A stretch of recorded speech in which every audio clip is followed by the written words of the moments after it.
Hey guys, it's QuickyBaby and welcome back to World of Tanks. I've got something really exciting for you today. You are looking at a mysterious vehicle. This is taking the hull of the infamous Type 59, whacking on the turret of a Tier 10 medium tank of the M48 Patton and combining it into a Tier 8 Chinese premium medium tank package called the Type 59 Patton.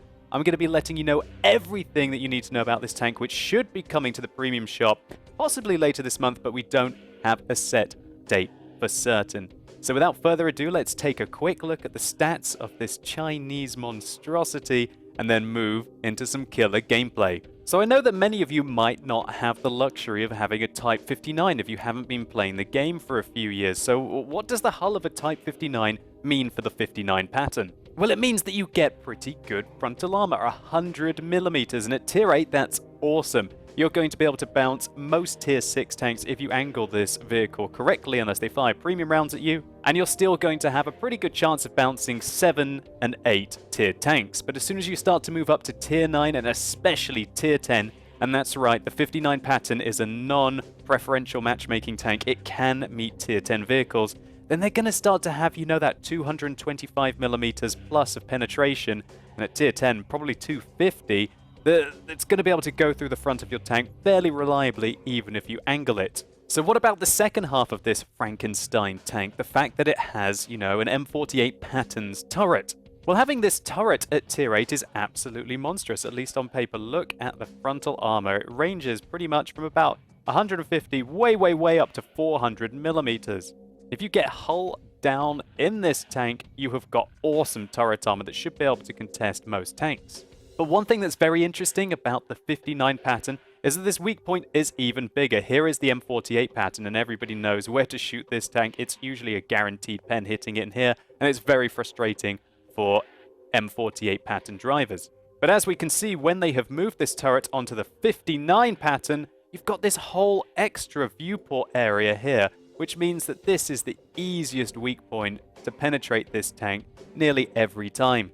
And so this can be very frustrating. While the 59 Patton has awesome gun depression of 9 degrees, that's amazing for a Chinese vehicle.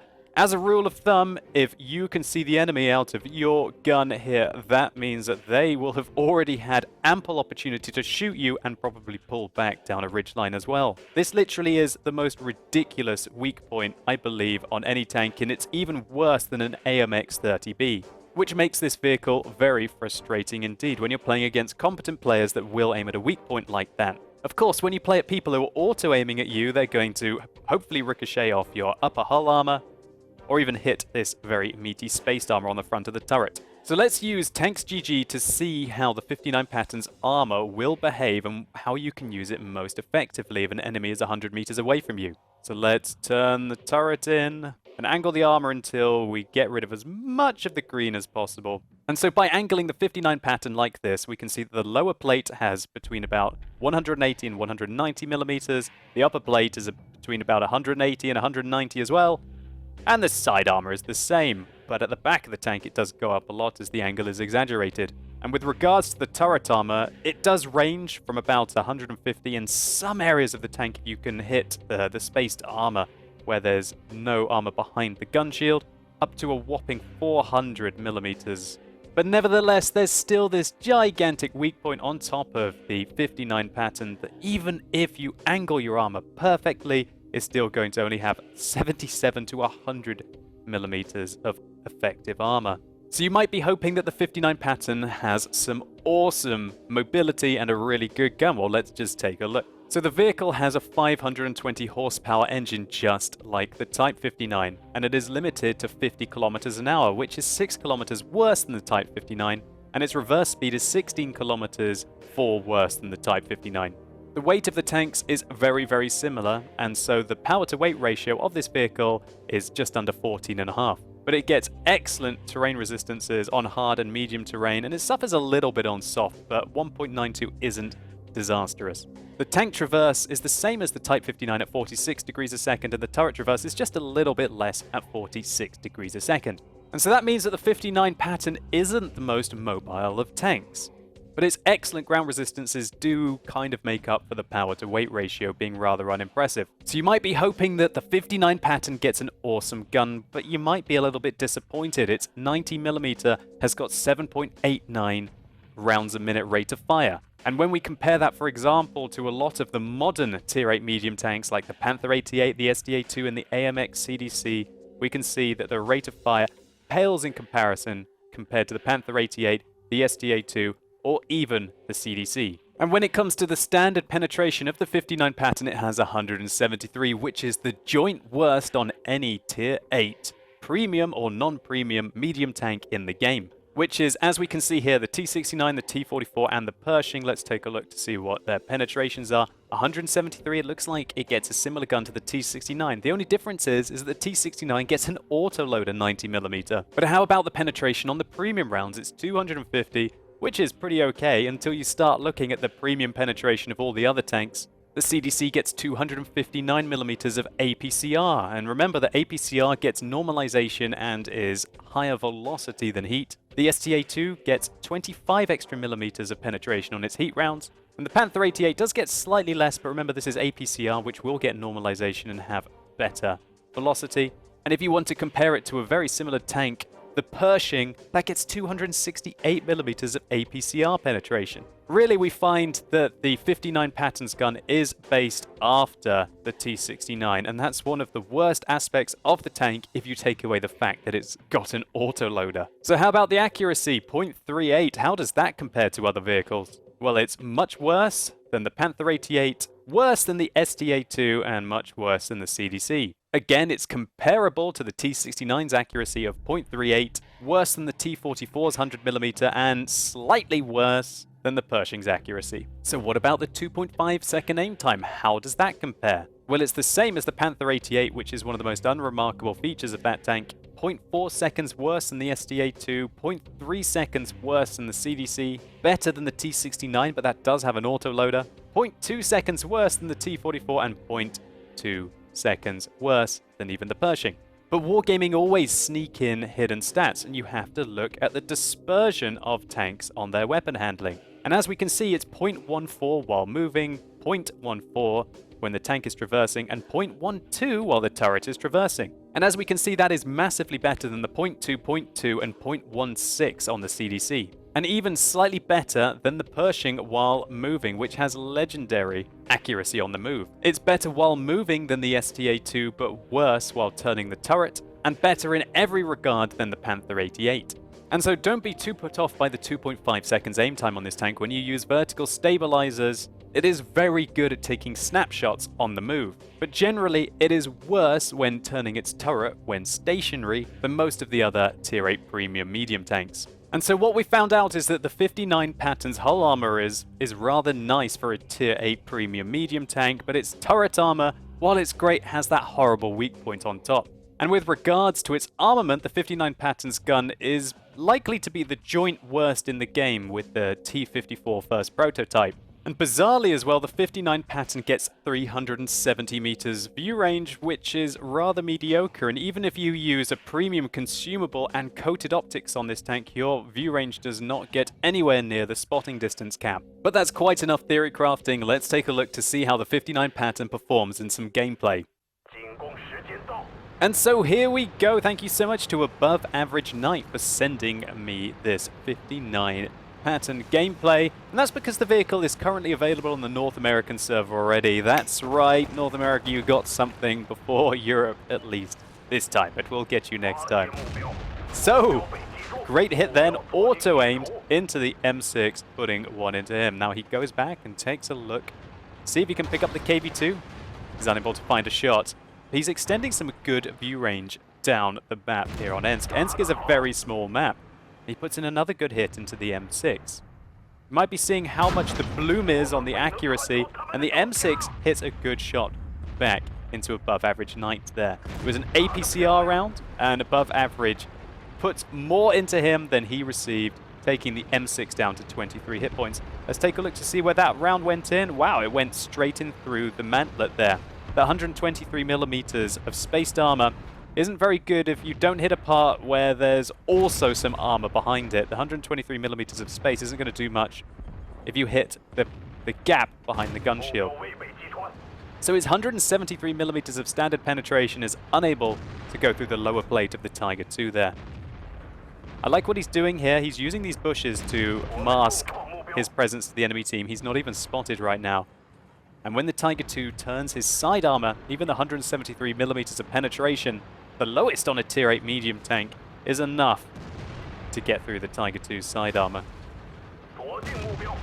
He tries to auto-aim at the Pershing on the way, unable to get a glimpse of him, and he's playing very aggressively here. He's opening himself up to a hell of a lot of punishment from either the north or from the west.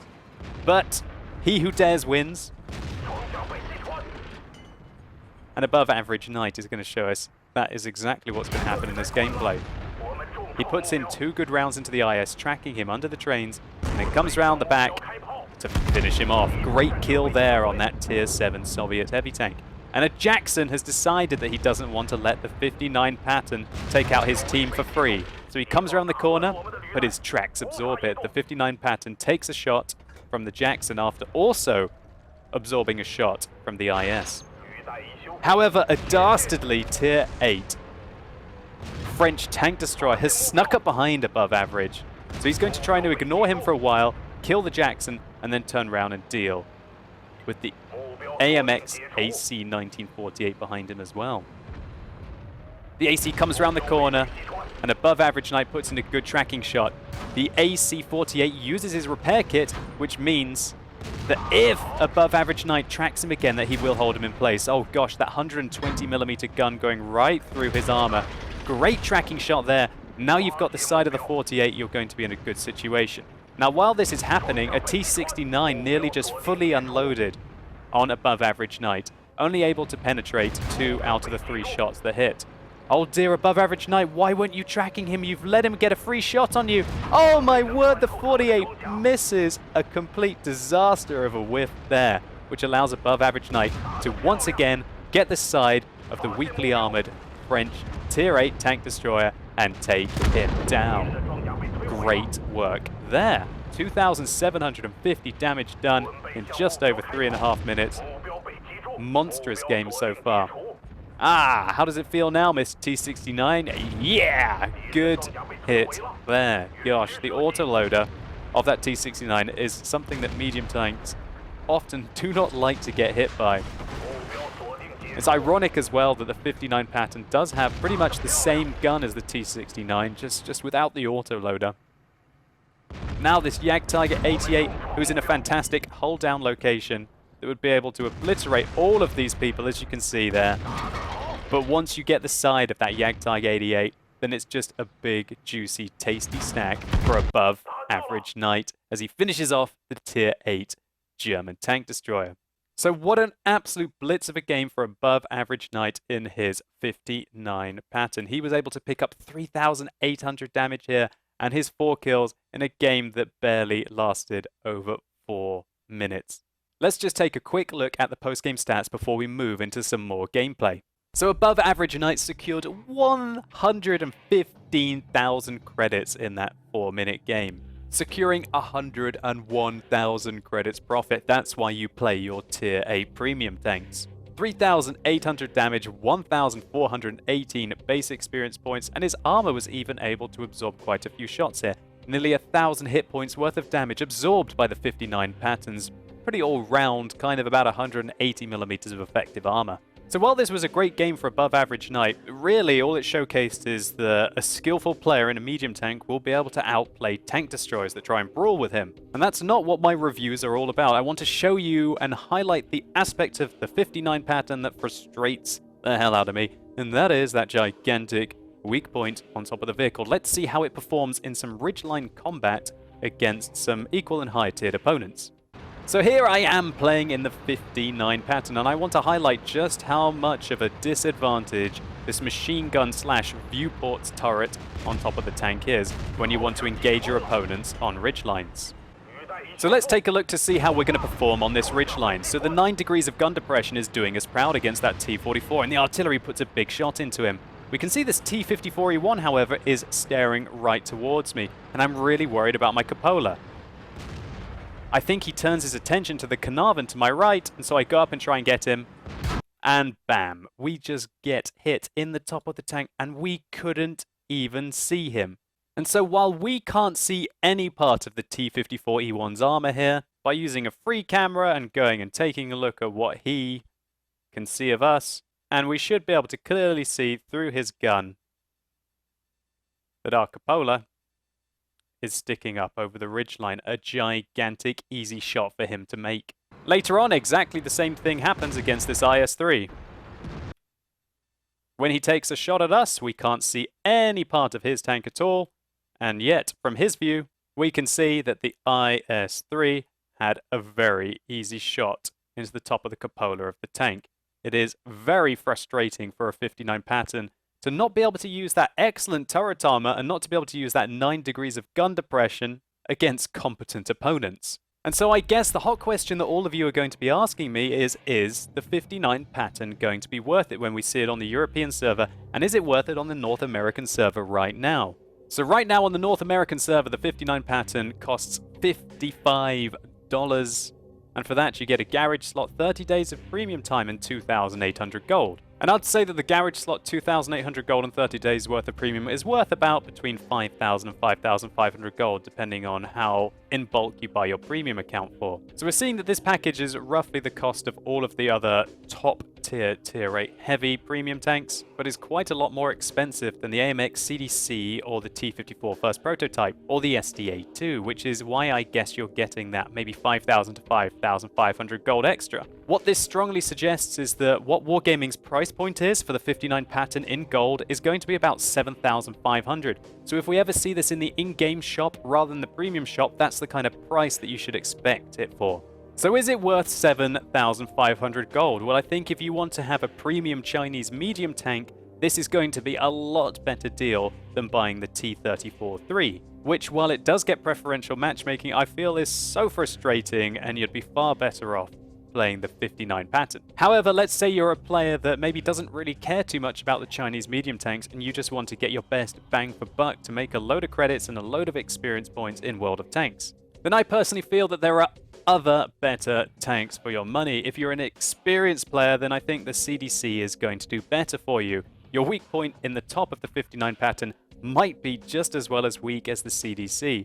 And for that, you gain a huge amount of gun performance, a huge amount of mobility, for the same price, and you only have to sacrifice armor. Maybe if you want to have a little bit of armor, then there are other options for you. Possibly the T-54 first prototype might be a superior vehicle to you with 120mm of well-angled armor.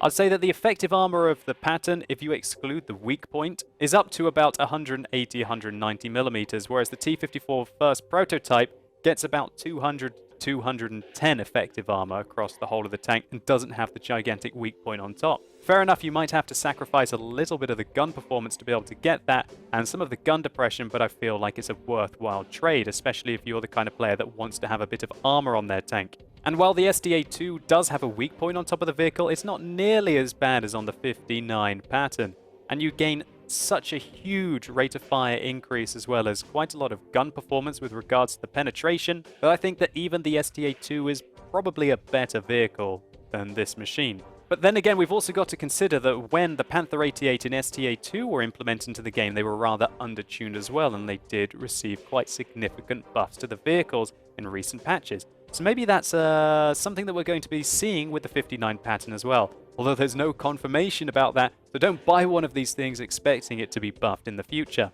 And so my overall conclusion of the 59 Patton is, well, it's not a new Type 59, guys. Don't expect just because you've got the hull of the Type 59 that you're going to get the preferential matchmaking, that you're going to get that incredible turret armor, because you're not. And I'd say that while it's not a bad tank, it's also not a very good one as well. And while I'm sure there are going to be people that are going to absolutely love the 59 Patton, I think there are better places that you can invest your money in World of Tanks to get more bang for your buck. And so hopefully you guys enjoyed this review. If you did, or maybe it was just useful to you, please do consider giving this video a like down below. It really helps the channel out. And also, there's going to be another tank coming this month that is going to be a premium vehicle. It's Tier 7, it's American, and it's a tank destroyer. It's very novel. It's going to be the M56 Scorpion. Click through right up there if you want to see a full preview of the vehicle. And let me know in the comments down below what you guys think about the 59 Patton. Does it look like it's going to be just your cup of tea? Are you going to pick one up as soon as you can? Maybe you've already bought one on the North American server. How is it doing for you? And if you're watching this video as it's released, come and check out my live stream tonight, guys. I'm going to be playing quite a lot of the new Japanese heavy tanks. Come and see Big Mama in action. And as always, thank you so much for watching. You've been epic, and hopefully I'll see you soon.